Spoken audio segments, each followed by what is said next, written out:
We have a phenomenal author for you today, Joshua Prager, who has written for The Atlantic, Vanity Fair, The New York Times, The Wall Street Journal, and a former Harvard Nieman Fellow. He's the author of The Echoing Green, a Washington Post Best Book of the Year, and 100 Years.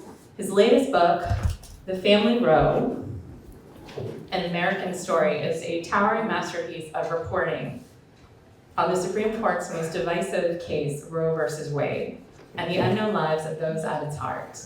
This book, which could not have come out at a better time, was a finalist for this year's National Book Critics Circle Award and the Pulitzer Prize. So without further ado, I want to welcome Joshua Prager. Thank you so much for coming. I'm going to hold up the book because I want everyone to see it. It's 11 years of reporting. That's right. Although I think you have hastened to say that half of it's a lot of endnotes, footnotes, indexes. Right? Yeah, so there's a lot of end matter. Yeah. Do people hear me okay? Or? Okay. That good? That okay? People hear me? Yeah. Good. You did a pretty good job, I think, condensing a heck of a lot of information. Thank you. I do have one question to start, and that is, there's an opening quote, which is, "Be it said, see how elastic our stiff prejudices grow when love once comes to bend them." It's Herman Melville from Moby Dick. Why?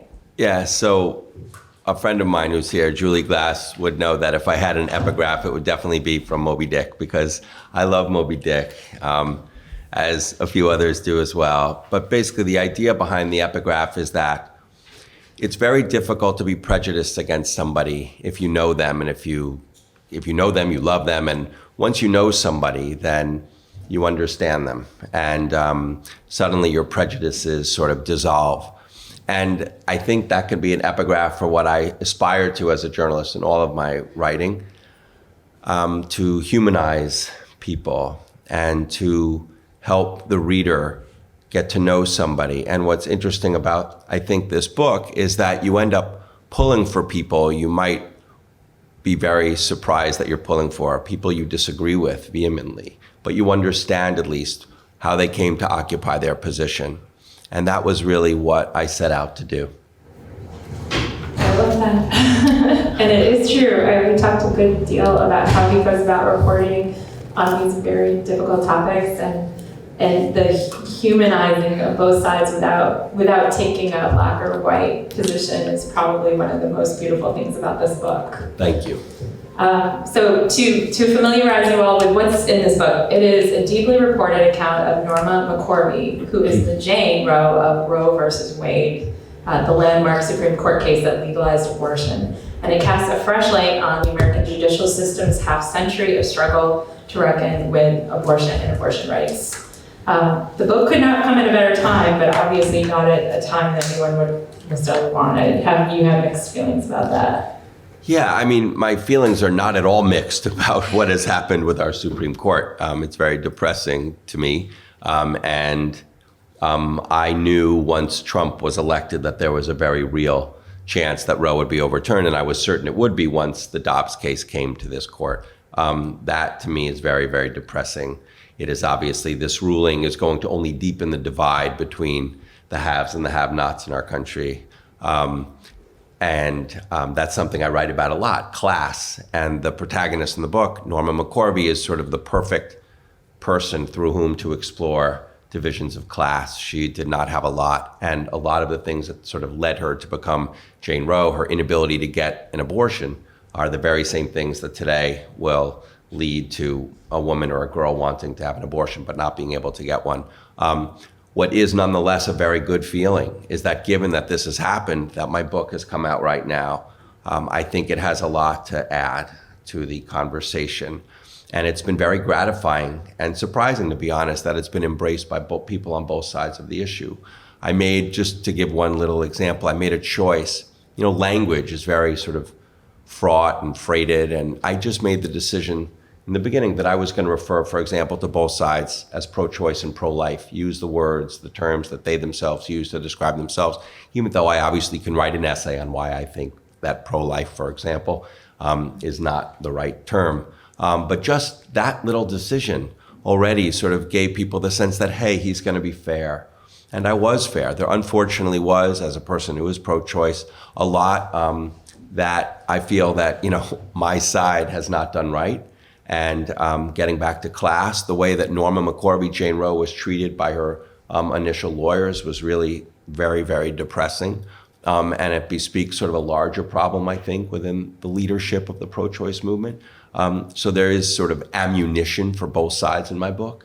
But there's also a lot that both sides would say, hey, thank you for writing that. You have articulated, our point of view properly, and you've put people, you've enabled people to carry our positions forward through their experiences. I'll just say there's a sentence that really helped me in writing this book. A very famous constitutional scholar, Lawrence Tribe, 30 years ago, he wrote a book called The Clash of Absolutes about abortion in America, about Roe v. Wade. And he said that the only chance that we as a country have of sort of getting past, the polarizing sort of civil war where we are, I guess is really what it is. He says, and I'm quoting, giving voice to the human reality on each side of the versus, the Roe versus Wade. And I really tried to do that, to give voice to the human reality on both sides. And I'm glad that people now, because of what's going on in the country, are picking up the book. I want to set the table a little bit because this book not just traces through the story of a family. This isn't just a very broken issue in this country. At the heart of it is a very broken family and people who've been very hurt by the legacy of Roe v. Wade and also how it's been politicized. So this book does, and we're going to try to tackle each piece a little bit. I want to start with Norma McCorvey, how you read an article in 2010 and learned that not only the Jane Roe Norma and that she actually had been just looking to fund herself. I think it was a $500 abortion, she couldn't afford it. And then her story was really kind of taken over by a lot of people with different dogs in the fight. Can you talk about how you approached her and how you found out?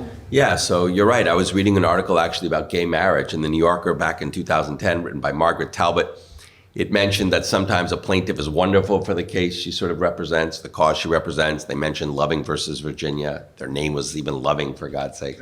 And then, and sometimes the plaintiff is not good. And in sort of the latter category, they mentioned Norma because she had sort of famously switched sides, pro-choice to pro-life. But it mentioned, I think parenthetically, that she had not had the abortion she sought.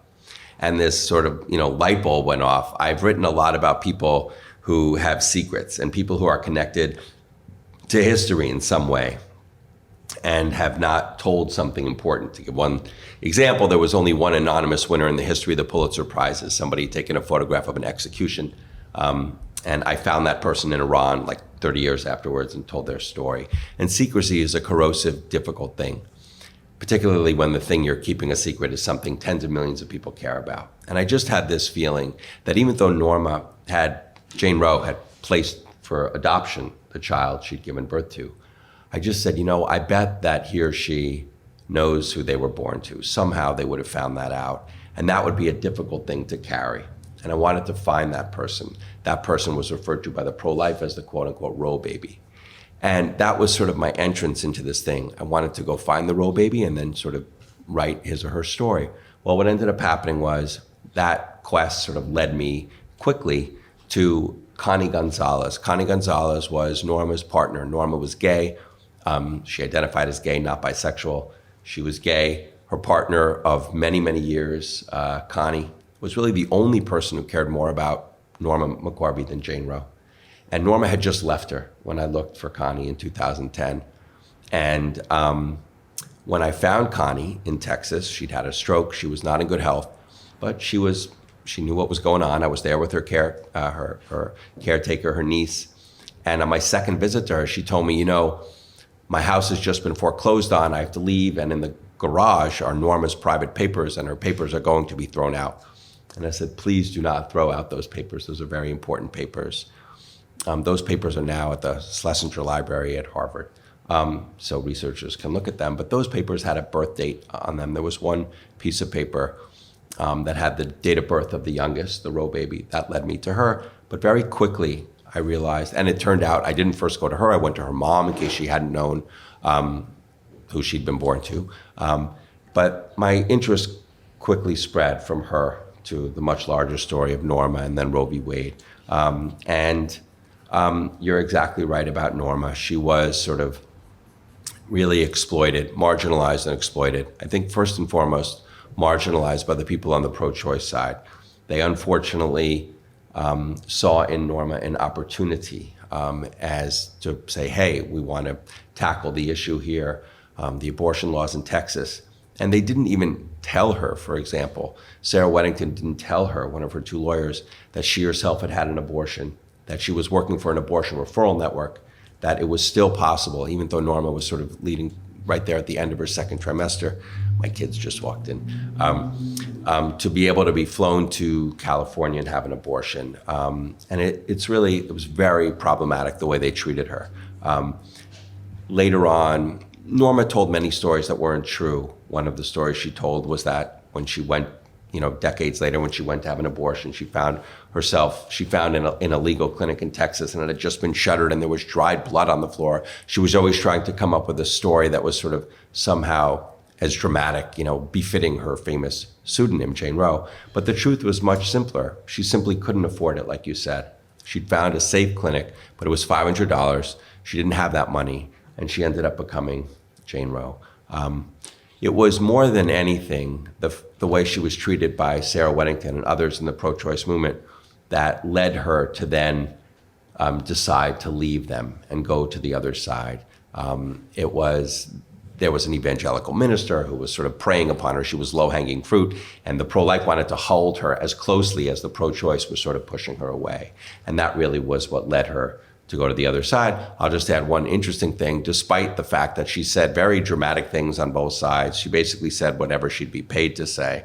I think abortion ought to never be allowed. I think abortion ought to always be allowed. She actually had a real opinion, and she articulated this in the first interview she ever gave in 1973, just days after the Roe ruling, when she spoke to a little Baptist newsletter. She said it to me at the end of her life in a hospital, and she said it the day after she became baptized when she was speaking to Ted Koppel on Nightline. And that was that she believed that abortion ought to be legal, but only through the first trimester of pregnancy. And in that, her opinion sort of was in step with the majoritarian kind of middle ground in this country. 60% or so of Americans say that exact thing. Now, I remember you telling me about, and also we talked a little bit about how, because Norma had been approached by so many different groups trying to sort of annex her for their own causes, right? And she was also kind of struggling with money a lot of the time. Yeah. So when you first reached out to her, just diving into different parts of what you just said, what did she want from you? $1,000. And I explained that I'm not allowed to pay her for the interview, so she told me in no uncertain terms to get lost. And then what really changed things was a few years later. My book, as you mentioned, took me a lot of years. The last 8 years, sort of full-time, was what I worked on. And time is really necessary to write something like this, not only just because there's a lot of ground to cover, but people who are dealing with complicated things, they need time to come to feel comfortable, to open up and to share things they haven't shared before. And Norma had told her story and sold her story in different ways. The story, she wrote 2 little books on the pro-choice side and the pro-life side. The books really need to be regarded as fiction. They really are just nonsense. Having her personal papers was a starting point where we were able to separate fact from fiction. But what led her to want to participate and then eagerly to help me over the last 4 years of her life was that I was also going to tell the stories of the 3 children she gave birth to and then relinquished to adoption. She wanted people to know that she had not had an abortion. She wanted people to know that she was, as she said, a mother, even though her children would not have called her that. The eldest would have at the end. And when I found the children she had placed for adoption, she'd been in touch only with one of them. And then also the the biological fathers of those children. This was very important to her, and she wanted their stories told, and she wanted to help me tell those stories. And so I think that was sort of the way in. And the Family Roe, the title of my book, it refers not only to the story of Norma and her children, that family, but also the larger family as I see it, the sort of tens of millions of people in this country who have stories that are connected to Roe and in some ways are defined by abortion.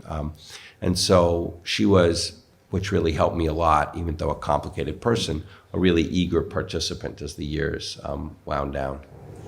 So it also was really difficult to get to the daughters. It sounds like in some cases you didn't know how to find them and you had to winnow down large lists. And then Baby Roe, who was named Shelley.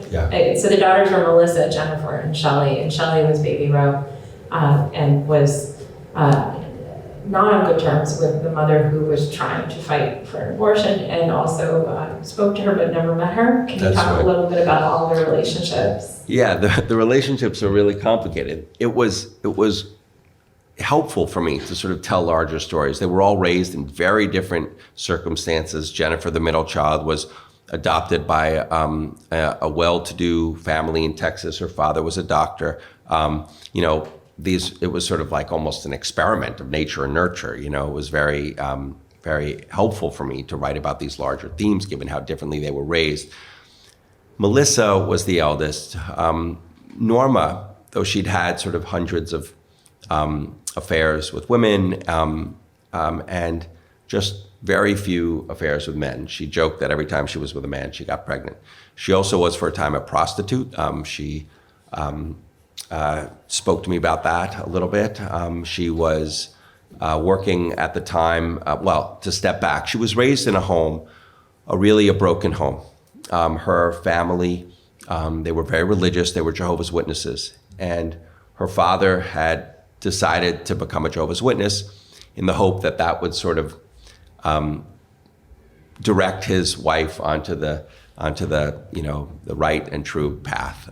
His wife was sleeping with many men, and she was an alcoholic. To step back a little bit even more, the reason Mary became Norma's mother became an alcoholic, and what led her into this very difficult sort of life that she was living was that when she was 17, just like Norma and just like her mother, so 3 straight generations of women in this family, she'd gotten pregnant, an unintended pregnancy, and that had really complicated consequences in her family. The child, she was made to leave the town where she lived in Louisiana. This is Norma's mother. The child was then taken away from her and given to her own parents, and she had to pretend that her daughter was in fact her sister. And this devastated her. And I wrote a lot about the problems when sex and religion are seemingly irreconcilable. And in that sense, Norma was a wonderful person to write about, because in my opinion, those are the very same issues that sort of make abortion so complicated in this country at large.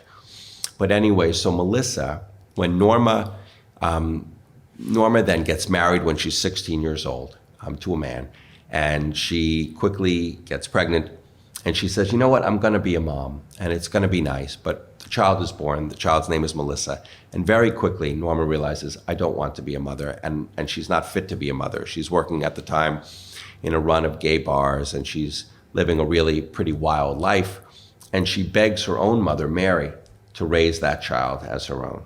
And Mary agrees. There's all sorts of patterns through the generations, as you can see. Well, Melissa was in Norma's life a little bit, even though she wasn't raised by her.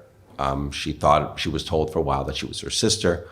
And Melissa, the child suffered for having Norma in her life. Norma did not treat her well, and particularly after Melissa found out that Norma was in fact her biological mother.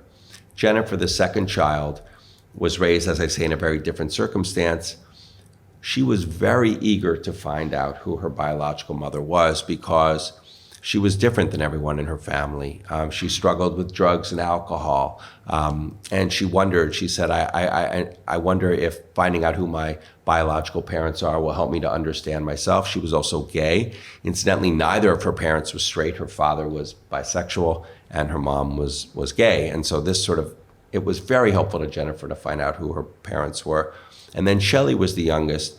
Shelley was the Roe baby, and Shelley was adopted.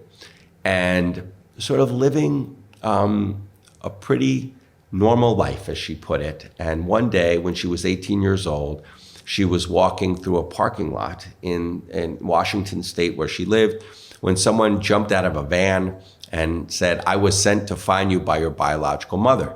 And she was initially sort of thrilled. She had always wondered who her mother was, in particular her mother, not her father.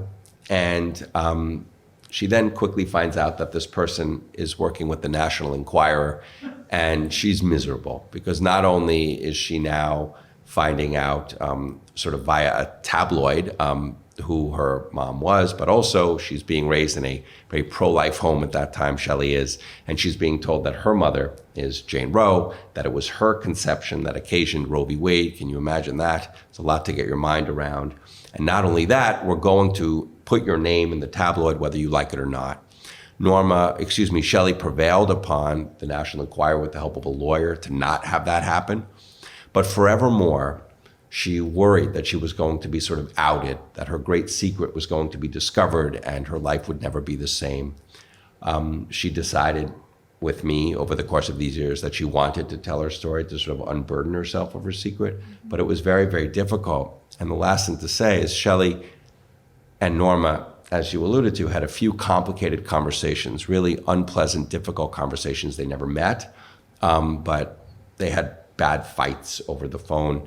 Both of them are very temperamental, difficult, and Norma could be cruel. And one time, Norma said to Shelley that she wanted to come visit Shelley. This was a few years after that initial meeting, 1992, after that initial conversation, I should say.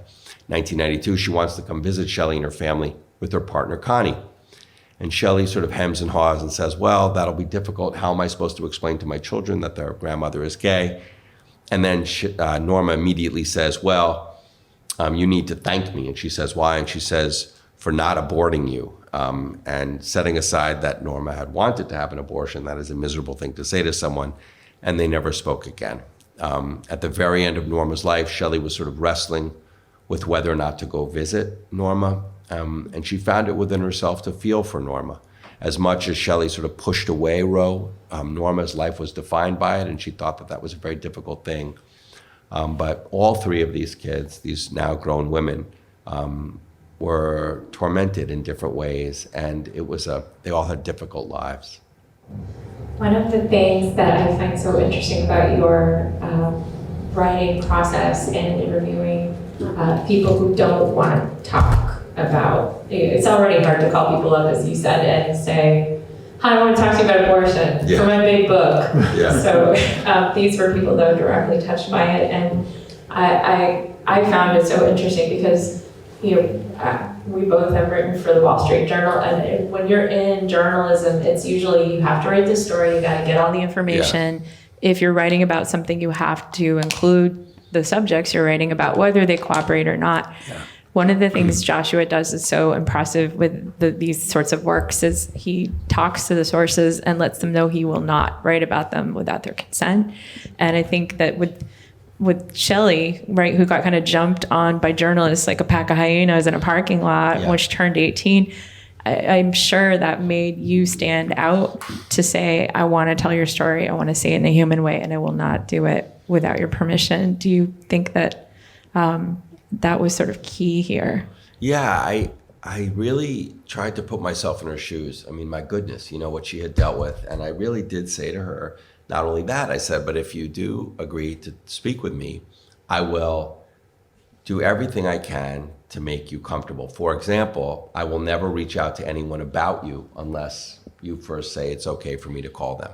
It didn't mean that she was going to be able to change the words that I wrote, although I did tell her also, as I tell everyone, I will share my words, the words I write about you in my book before it comes out. It doesn't mean I'll change them, but if you have a thought, to share with me, we can talk about it. And, I really do my best. And I do think that makes an enormous difference. Also, yeah, I'm a journalist, but I'm also a human being. And you think about, okay, these are people who they've had difficult lives. And, if I'm speaking to a senator or I'm speaking to someone who has never sort of given an interview before, I'm going to treat them a little differently. Like the senator has been groomed and knows all the rules of the road. And this person doesn't know things like off the record, but I will remind them that if they want to tell me something they don't wish to be in the book, et cetera, and be as fair as I can. What was nice for me is that the thing that I'd learned over and again over the years was true here as well. That secrecy, as I said, is a difficult thing. And that if the circumstances are lined up right, people will want to tell their story. And so I try to do my best to enable them to feel comfortable. And it wasn't just Norma and her children who told me all these things that they'd never spoken to before. I know there are other characters we're going to speak about, but I surrounded them with 3 other sort of big characters in the book so that I could tell the much larger story of abortion in America. 3 other people from Texas. There was Mildred Jefferson, who was the first Black woman to graduate from Harvard Medical School, who became a very important pro-life leader. She brought Reagan into the fold. She was really an extremist. She would recognize the pro-life movement of today, no exceptions, et cetera. And I wanted to understand this person. No one did. She's just sort of a one-dimensional character out there, viewed as a saint in the pro-life world, that she left the heights of medicine to sort of cater to the unborn, and that was not the case. The reality was very different. Then 2 other people, Curtis Boyd, a very important, another doctor from Texas, who really is the father in many ways of the pro-choice movement today. How did we get, for example, from Bill Clinton saying that abortion ought to be safe, legal, and rare to the way it is put nowadays by the leaders of the pro-choice movement, that why should it be rare? It is only a social and moral good. It is empowering women. We should not in any way be sort of apologetic for this service that we're providing, et cetera.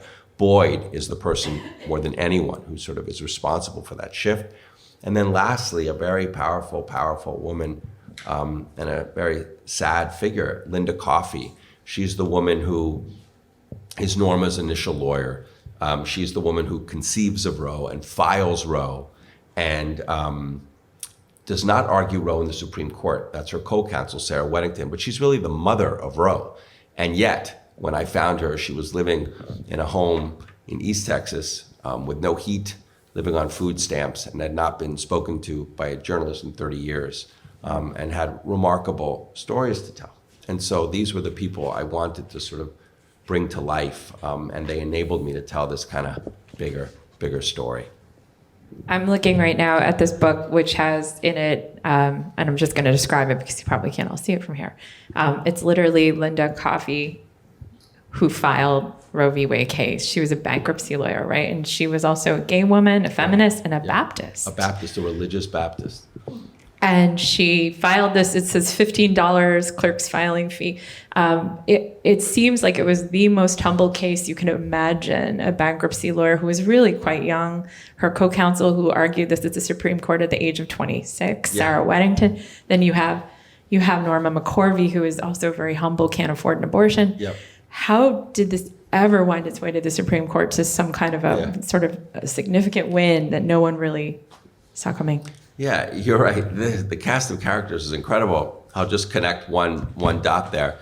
So Norma finds Linda, or Linda finds Norma, I should say. The lawyer finds her plaintiff through another remarkable character named Henry McCluskey, also gay. All 3 of them were gay, and that's not a coincidence. The fights for gay rights and the fights for women's rights were really overlapping at that time, back in 1969, 1970. And Henry was an amazing guy who had also been a religious Baptist. Henry and Linda went to church together when they were kids. That's how they knew each other. And Henry was Norma's adoption attorney and knew that his old friend Linda was looking for a woman to help her file a suit against, the abortion laws in Texas. So how does this happen? Well, Linda was very brilliant and knew how she wanted to sort of attack the laws there. There were a few different. The thing is, it was very hard to find a plaintiff. So had they been able to find someone who was not like Norma, they would have. But you needed to find someone who not only was going to say, you know what, I will be your plaintiff even if you can't ensure my anonymity, even if somehow my pseudonym will be unmasked and people know, I'll go for it anyway. You needed to find someone who couldn't afford to fly to where abortion was legal. You needed to find someone who was pregnant at the time the suit was being filed, all of these things, and they were really only left with Norma. Once the case is filed, there were several other suits that were in the judicial system for reasons that are not really important for our purposes right here. The case goes quickly, can go from a district court in Texas right up to the Supreme Court, and the Supreme Court selects it. And that happens in 1971. The case is then argued in front of the Supreme Court in 71 by Linda's co-counsel, Sarah Weddington, who is so young. I mean, 26 years old. It's sort of crazy. And she does a pretty good job. And the case is decided 7-2 in favor, they win 7-2. What's really amazing, what I didn't realize, just as this couldn't happen nowadays, that several of the key players on the pro-choice side are very religious Baptists. The Southern Baptist Convention now is virulently sort of anti a woman's right to choose. Back then, the SBC was totally pro-choice. It's sort of a fascinating thing I didn't realize at the time. It then becomes sort of not a good position for them demographically. They'll start losing adherents if they don't sort of about face on the issue. Just as you could be sort of a large religious evangelical body and be pro-choice, so too politics yet had not sort of sunk its teeth into abortion yet. In 1973, it was a totally non-partisan issue. It's kind of crazy to think it, but just to prove it to you, to give you one amazing example, setting aside that Justice Blackmun, who wrote the opinion, was appointed by Richard Nixon, and that it was an overwhelmingly Republican-appointed sort of Supreme Court, the first justice who was appointed to the court after Roe, it's 2 years after Roe, 1975, Justice Stevens, he's not even asked his opinion of abortion or Roe v. Wade at his Senate confirmation hearings. Like, now that's all a would-be justice is asked about. So things had not happened yet. And I describe how it happens and why it happens from the mid-70s to the mid-80s, how it becomes not only a political issue, but then a partisan issue. Mildred Jefferson, that doctor I mentioned, is largely responsible for this. She becomes, she has a big role in this. She becomes the head of the largest pro-life organization in America, the National Right to Life Committee, and she makes it a big political issue in the 1976 presidential election, and it works. Both sides, sort of the Republicans and the Democrats, have to sort of stake out positions. They put their opinions into the charters, of the two respective parties.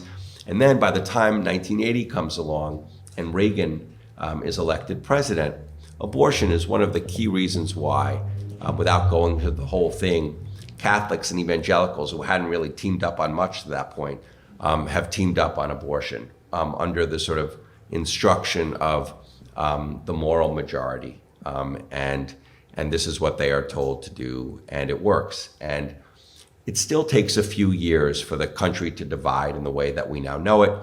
To give one example, 1985 still, when Justice Scalia is appointed to the court, he's appointed without opposition. The Democrats say nothing about his stance on abortion.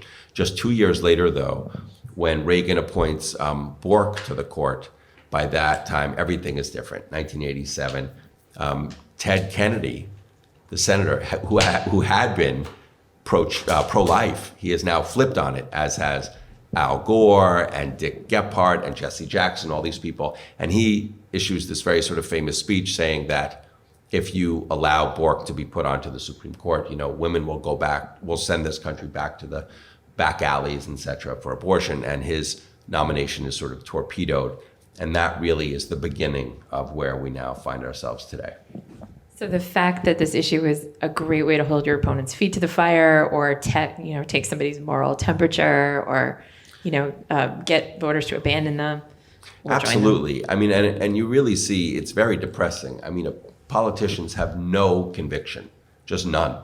They fall in line. They do exactly what they are told. Unfortunately, on both sides of the issue. Reagan switches sides, Bush switches sides, and I mentioned all the Democrats. And look, we're going to see what happens in just a few weeks. It would be ironic and wonderful if, Justice Alito's sort of snarky aside in his opinion saying, well, women know how to vote, let's see, it would actually be sort of remarkable if that actually preserves, helps the Democrats hold on to Congress. I am cautiously optimistic that it will be of enormous benefit. But I would also say that the pro-life movement has been very nimble over the years. And if you look through the book, I don't write sort of essayistically about it, but I write about it through human beings. You see how nimble they were. Initially, when Roe is sort of passed, well, let me first just say, just as Roe galvanized those who were opposed to it, so too we're hoping Dobbs will do the same. And when Roe is actually ruled on in 1973, initially the pro-life say, you know what, we're going to overturn this in one fell swoop. We're going to try to introduce a human life amendment to the Constitution, basically saying that a fetus has personhood and overturn it. And it has no political staying power. They realize this, and then they say, okay, we're gonna shift, and we're going to sort of attack Roe and a woman's right to choose incrementally over the years, little by little by little, chipping away at Roe. And they've done so brilliantly and effectively. And it then culminated in the overturning of Roe. Now there is a major fight in the pro-life movement. There are the incrementalists against the absolutists, and they're fighting. And we see that there's not agreement here. When just a little while ago, a few months ago, a 15-week federal ban was floated on abortion. Some said yes, some said no, it didn't take. So, depending on what happens in November, that will determine in a large part, the future of the pro-life movement and sort of see which way that they go. Wow, I didn't know it was that bad on that side. Yeah. I think it always seems they're so organized. It's really interesting. Do you want to talk a little bit about what is an incrementalist and what is an absolutist, just so people can understand? Sure, an absolutist would say that abortion needs to be sort of banned from conception. And it was so interesting to me too, so often people just assume that these positions have always been this way. Well, just looking into, we mentioned sex and religion. When you look at the history, it's fascinating. The Catholic Church, which now obviously is like, the woman needs to die, with very rare exception, actually. An ectopic pregnancy, I think, is an exception. But in most cases, nothing, rape, incest, the life of the mother stands in the way of abortion. It wasn't that way for almost 1,000 years. They differentiated, the church differentiated between abortions pre and post quickening. A woman was only excommunicated if her abortion was post quickening, etc. Now it's much more extreme. That happened right around 1917. So that's an absolutist, someone who says like no under any circumstances. The incrementalists are the ones. There are large organizations in this country, Americans United for Life, AUL, that have really brilliantly sort of enabled the chipping away, as I say. So, the first sort of big stroke in this camp was the Hyde Amendment, which basically said that Medicaid dollars cannot be used to sort of fund an abortion. And then there were other rulings that said you can never have sort of state funding federal funding, that will go, and then state funding. And now, obviously, a woman and a girl has to get consent. And she has to sort of be told in various states by her doctor, literally, that abortion causes cancer, even though it doesn't. And she has to, and on and on and on and on and on. I mean, there's literally hundreds of these laws. So that's the incrementalist, chipping away, where it's made abortion, even in states where it's totally legal, very difficult to get. This kind of brings us to some of these characters we want to dive into, because we will go back a little bit more to Norma and her daughters. But I wanted to talk about some of the nuance you just brought up, which is, we have Curtis Boyd, who was the one of the leading abortion providers at one time, right? Yeah, still is. Yep. It still is in the nation. And he was born into a fundamentalist Christian family. A lot of these characters are centered on Texas, because that's where the case came out of, and a lot of the key people. He was born on a farm in Texas, and he was ordained as a minister by the age of 16. But he came to view abortion as an important right for women. And I think I heard you tell a story in an interview about a woman he knew in, I think, high school, which exactly led him down this road. Could you tell that story? Yeah, so when he was a sophomore in high school, he had a crush on a girl named Virginia, one of his classmates. And then she gets pregnant. Her partner, and it might even just be a very brief affair, her partner was the captain of the football team. And the captain of the football team is seen as a stud, and his buddies sort of slap him on the back. And Virginia, meanwhile, is really made a pariah. This is in the 1940s in Texas. She is made to leave school. She's made to leave her church. And he is struck by this unbelievable just sort of hypocrisy. And he's very angry. And he later on, he becomes a doctor. And this anger has sort of never left him. And this awareness of the unfairness and that women face in this country and girls. And what happens is it's pre-Roe, it's a few years before Roe in Texas, when a very poor, as he put it, country woman comes to him and asks for an abortion. And she is about 10 weeks along, and he has never broken the law in his life. And she says, look, the father has left. I can't afford to feed my 3 children, let alone another child. Please, please, please. And he leaves the room and he thinks about it, and he comes back in the room and he performs the abortion. And he said to me, he had never before broken the law, and he had never before felt so sure that he had done something that was moral and just. And that sort of sends him off on this incredible path. And he ends up first, well, one of the things with Dr. Boyd is you watch as little by little by little, he decides to perform abortions later and later in a pregnancy. And what leads him to do so? He becomes the largest, he pioneers the accepted method of second trimester in abortion a few years, decades later. And then when his friend, Dr. George Tiller, is murdered, he's an abortion provider, and he had been the largest provider of third trimester abortions in America. When he is murdered, Dr. Boyd decides that he is going to sort of step into the void, and he will be the one providing third trimester abortions. Now, it's complicated. Before he decides to do that, he realizes he felt very guilty. He turns a woman away, an Orthodox Jewish woman who was carrying a fetus that had Tay-Sachs disease, which meant basically that it was sure to die, like as a toddler, and not only that, sort of suffer and be in pain. And he felt bad that he had done that. But what's complicated and what makes his position so difficult is he now believes that abortion ought to be, that a woman ought to always be able to have an abortion right up until birth, and not only when there is some gross sort of fetal abnormality or when her life is endangered. And that's an extreme position, whether you believe it or not. It's a complicated thing. And you see sort of how he gets to this point. What's really interesting also is that the National Abortion Federation, the head, the organization that represents abortion providers, I mentioned before President Clinton saying safe, legal, and rare. Well, they shifted a lot. When George Tiller first announces that he is going to be providing abortions into the third trimester, they ban him, they sanction him, they say that they're going to report him. A few years later, he's then given their highest award. So, you sort of see how did the movement change. And it's Dr. Boyd who was completely impenitent about his work. He, more than anyone, he's speaking out about this to the community, he's speaking about it to Congress, and he really is articulating long before feminists like Katha Pollitt are saying that abortion is something that should never be sort of apologized for. He is the one who is saying those things. And he did it at great personal cost. He lost his family, he lost his best friends, he lost his job, all of these things. Many people on both sides of the issue who really devote themselves entirely to abortion, they often live very difficult, complicated personal lives, as you see in my book. I want to go back to him in a little bit in the nuance, but because the best bookend for him in many ways is Mildred Jefferson, yeah. Right?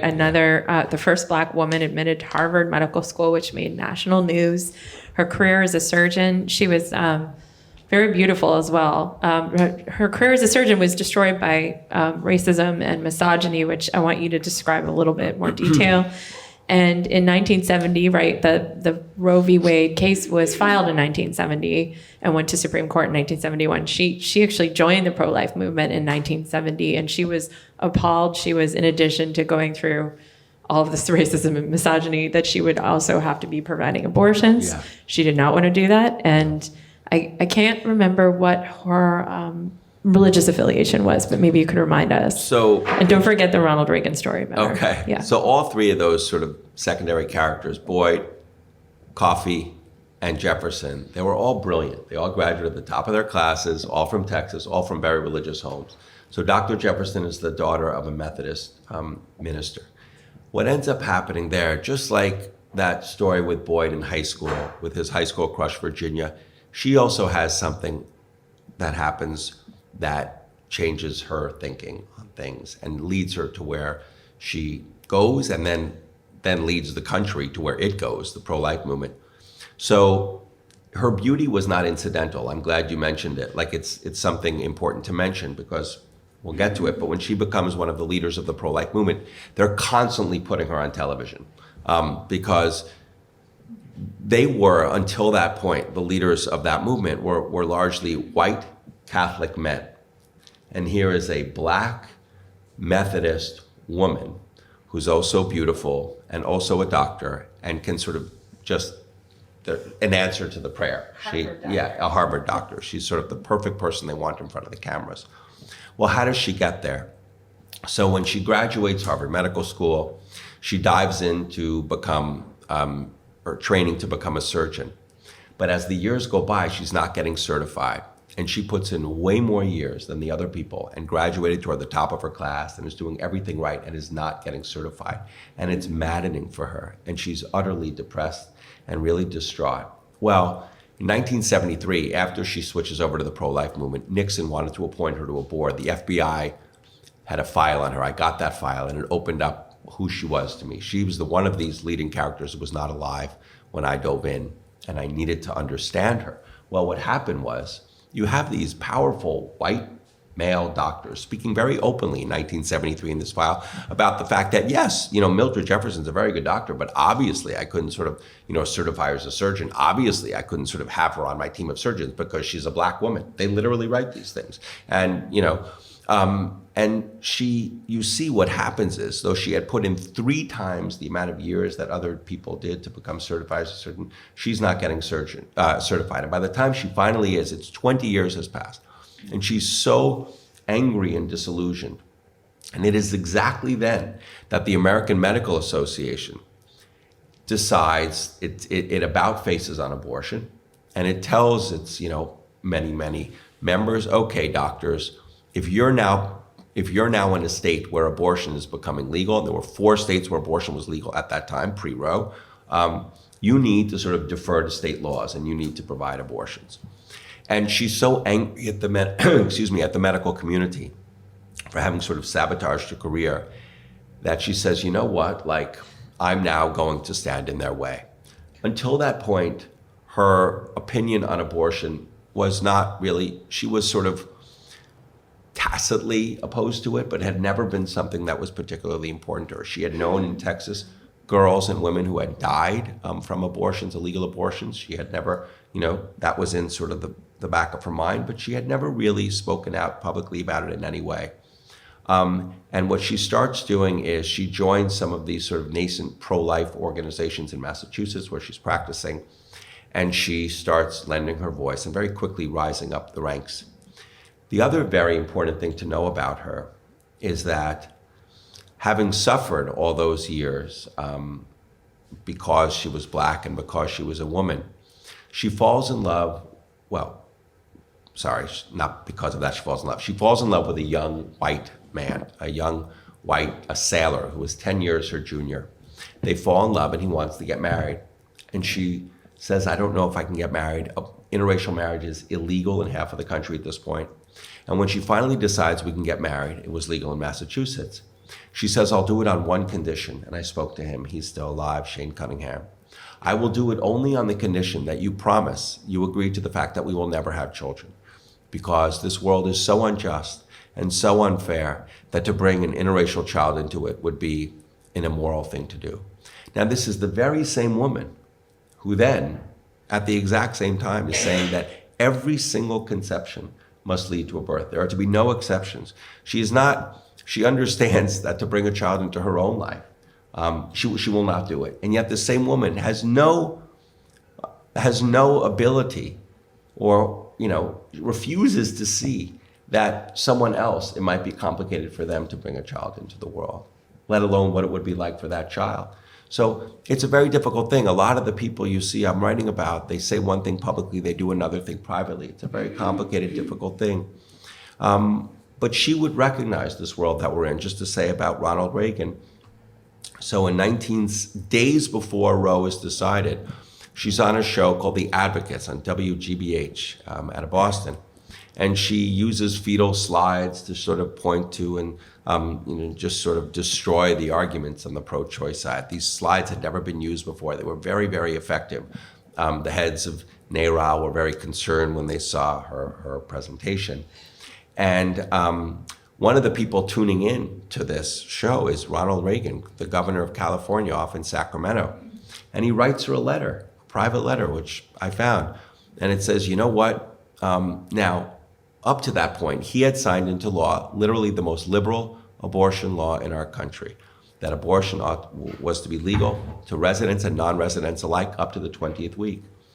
And yes, he supported it. He signed it into law. Now, yes, you could say it was politically expedient for him to sort of about face on the issue, but you could see that he really was very moved by what he saw, by what he wrote, and he writes subsequent letters that had not been made public until I wrote about them here, where he says, you've convinced me that abortion is the taking of a human life, and I wish I had sort of heard your presentation before I signed that into law.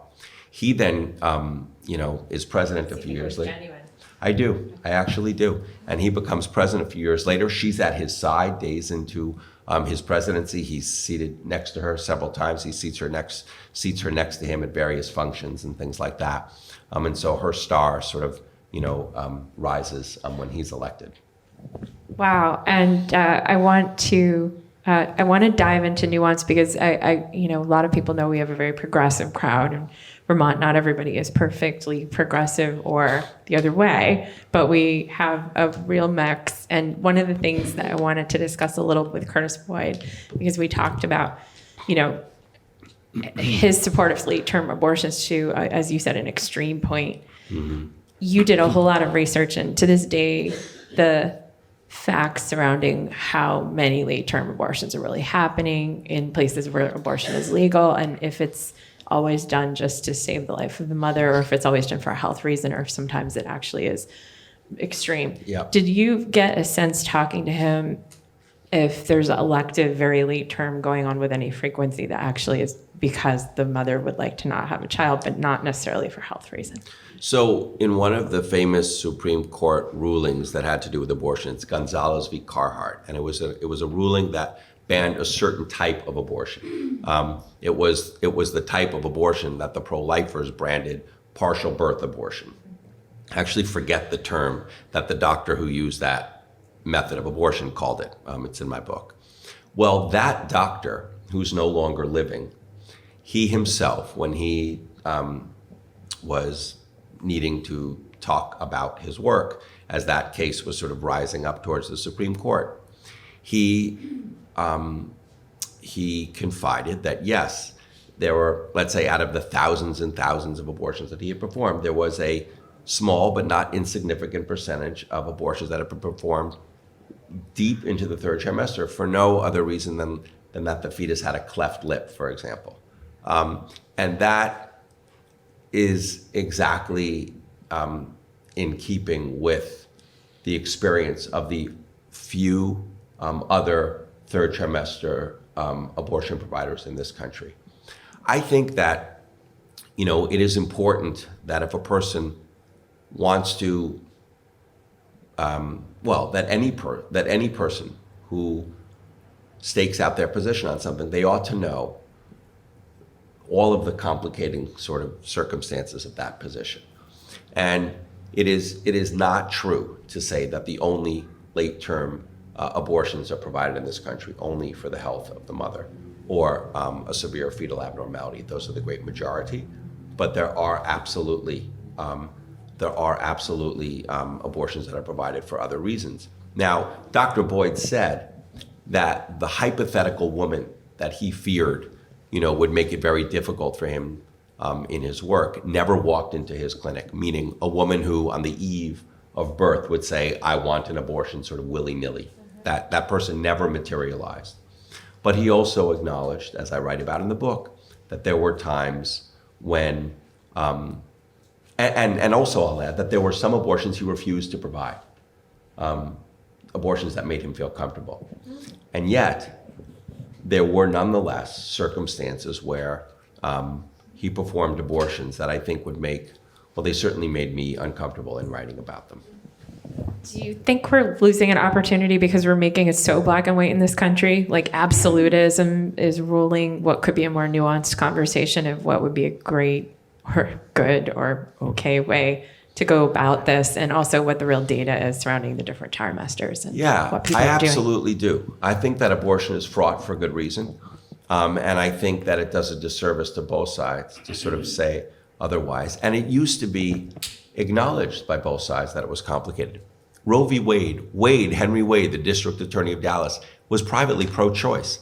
That was something remarkable that I learned in writing about this book. His own son told me that. People acknowledged that things were complicated, and yet they nonetheless sort of staked out their positions. I mentioned before that the great majority of Americans believe that abortion ought to be legal, but just through the first trimester.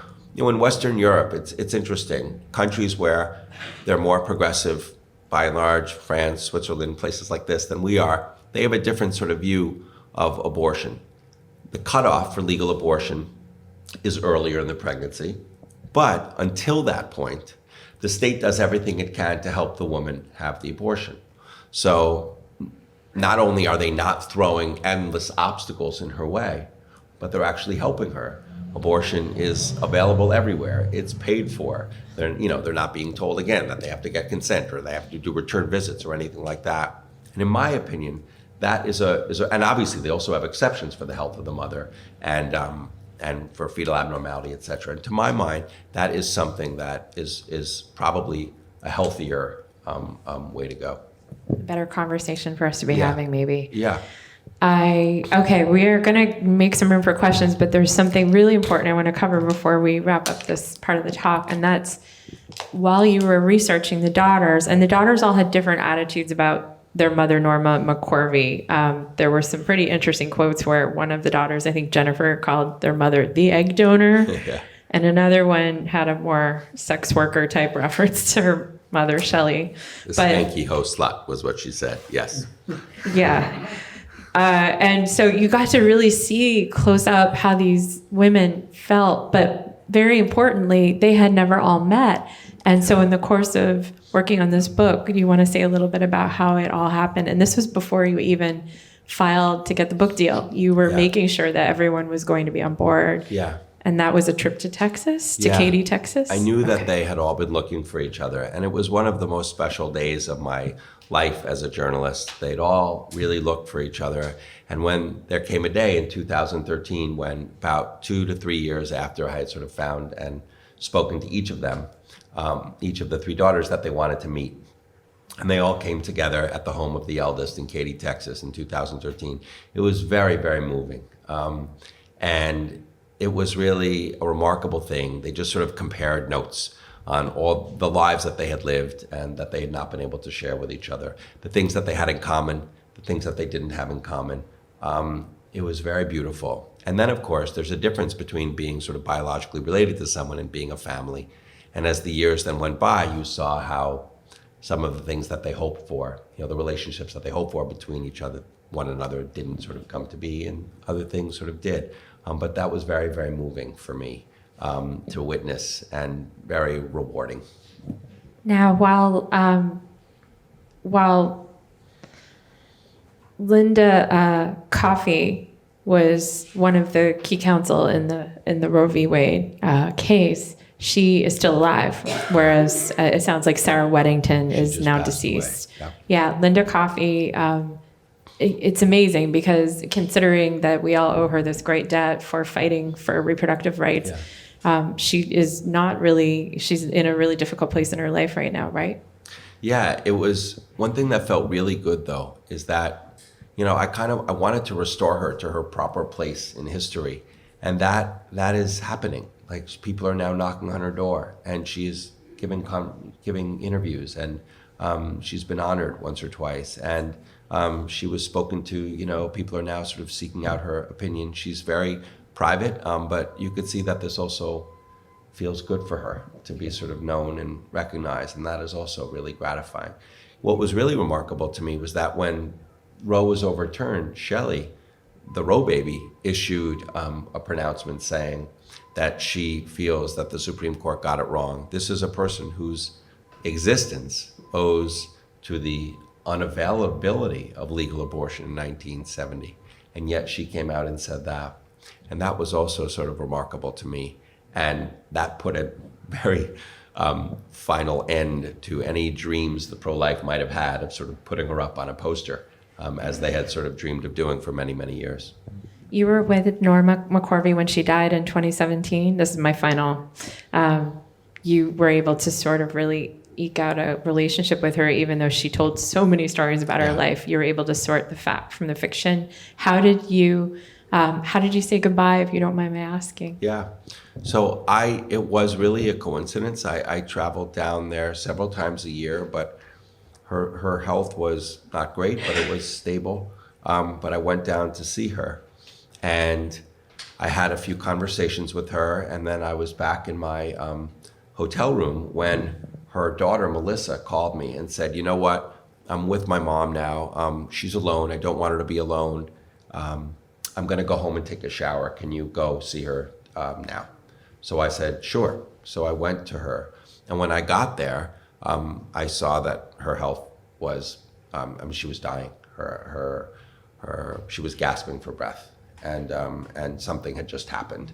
And so I called Melissa, and I obviously first ran to get the doctor and came in, but and Melissa came back right away, and she was sort of, they gave her medicine to calm her, and she was okay, not suffering at the end. But I stayed in the room with Melissa and her partner and her daughter, and I was there. And it was a very strange thing, because until Melissa came in the room, I was there alone with Norma for about half an hour. And it's horrible for anyone to be alone when they're dying. And Norma and I had known each other for 4 years, and I knew I was not a family member, and I was desperate for her daughter to arrive, but I was very glad that she was not alone at that point. I actually held her hand and told her that her daughter was coming very quickly. I did not hold my pen. I put my pen away, and just sort of, was there as a human being for her. And then when her daughter came back, I went back to my spot in the corner and picked up my pen again. And when Norma died, I said to Melissa, your mother was a public person, and the press is going to want to write about her. Would you like to contact the press, or would you like me to do that? And she said, you do that. So one of the papers, the Washington Post, had reached out to me actually a few years before. I'd written one article to mention that I was working on this project.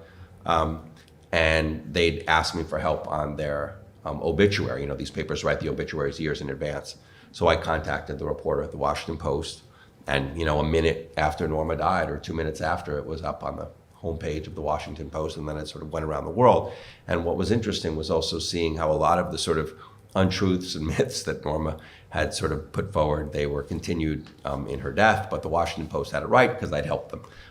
And that was a nice thing to I think it's important to get a story right, particularly when a person's life can be sort of used by both sides. And Norma was nothing if not complicated. And I think she really she was the perfect plaintiff for this case, because she represented the sort of ambiguities and nuances and contradictions, that are inherent in Roe, as no Gloria Steinem could. It's great. Does anybody want to ask a question while we're wrapping up? What abortions did Dr. Boyd refuse? You mentioned he refused them. That's a good question. Could you repeat it? Yeah, she asked, what abortions did Dr. Boyd refuse to perform? So one of the things that Dr. Boyd did, which is really important, and he did this along with his second wife, who is a counselor and has worked with Dr. Boyd in his abortion clinics for decades. Glenna, a very smart and impressive woman. They really, going back decades, sort of made counseling a bigger part of the abortion process than really any other clinic had before, sitting down with the girl or the woman beforehand, asking them, saying, you don't have to answer these questions, but if you would like to talk about it, why do you wish to do this, et cetera, et cetera, et cetera. And if a woman seemed really ambivalent and unsure and uncertain that she wished to go forward, they would sort of encourage them not to have the abortion and to make sure that this was something she wanted to do. And those were the cases where they felt that she didn't sort of clear that hurdle, where they said, we're not going to perform the abortion. I'll add something really important. You know, the pro-life movement has wanted to say that abortion, if a woman has an abortion, it causes her stress. They have a name for this, post-abortion syndrome. Well, the overwhelming sort of data shows the exact opposite, that while there are, of course, individuals who feel conflicted or even traumatized by the fact that they had an abortion, the overwhelming majority express relief as opposed to regret. Conversely, the pro-life, and you heard this in the arguments in Dobbs, Justice Amy Coney Barrett saying, well, you can just have an adoption, you know, what's the big deal? The exact opposite is true, that there is a very real and strong correlation between women who have adoption and women who are sort of tormented by that decision, even if they think it was the right thing to do. So the science sort of is exactly the opposite of what the pro-life movement wishes to say. Maybe you can answer questions over here. Oh, yeah, should we shift? Yeah, we can continue. Absolutely. And there are other questions. Come on over to the table. And we'll And answer we'll keep them. going. Yeah. I know the tech guy's dying to get his No problem. something going. Thank you very much. Thank you, everybody, for coming. Please come and check out the books.